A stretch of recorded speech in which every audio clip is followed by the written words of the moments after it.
first person convicted under Hong Kong's national security law has been sentenced to 9 years in prison for incitement to secession and terrorist activities.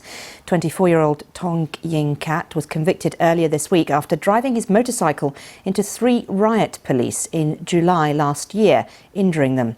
He was carrying a flag with a political slogan reading "Liberate Hong Kong, Revolution of Our Times." The law came into force after a series of mass pro-democracy protests in 2019, some of which turned violent. Well, I'm joined now by the co-founder and chief executive of Hong Kong Watch, Benedict Rogers. Benedict, thanks for joining us. Your reaction to this news? Well, I think it is a deeply concerning development. It's a wholly disproportionate sentence.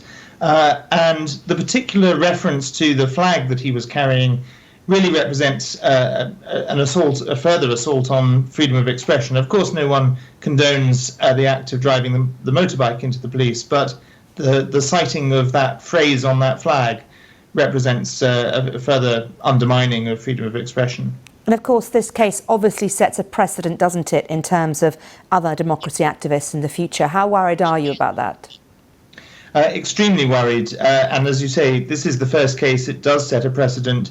And there are a number of cases coming up. There are the cases of former legislators who were charged under the national security law simply for having held a primary election to choose their candidates for the legislature.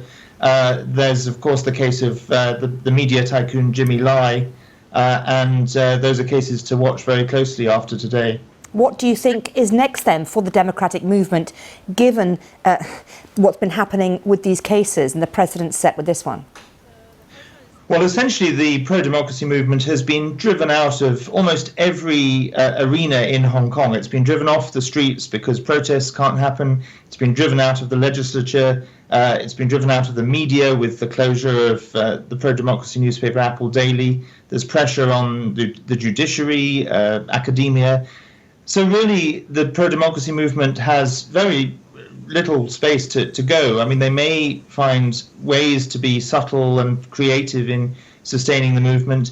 There is, of course, a growing movement outside Hong Kong with activists leaving the city, and so the diaspora will become all the more important. And given that, what do you think the role is of an international community, in particular Britain? The international community really has to take a stand. So far, apart from the very generous offer from Britain to British national overseas status holders from Hong Kong, there's been very little action. There's been a lot of good rhetoric, but very little action. And I think we need now to see real pressure on the Chinese authorities in the form of targeted sanctions, Magnitsky-style sanctions against officials in Beijing and Hong Kong who have dismantled Hong Kong's freedoms in total breach of an international treaty. OK, Benedict Rogers, thank you so much for taking the time to talk to us.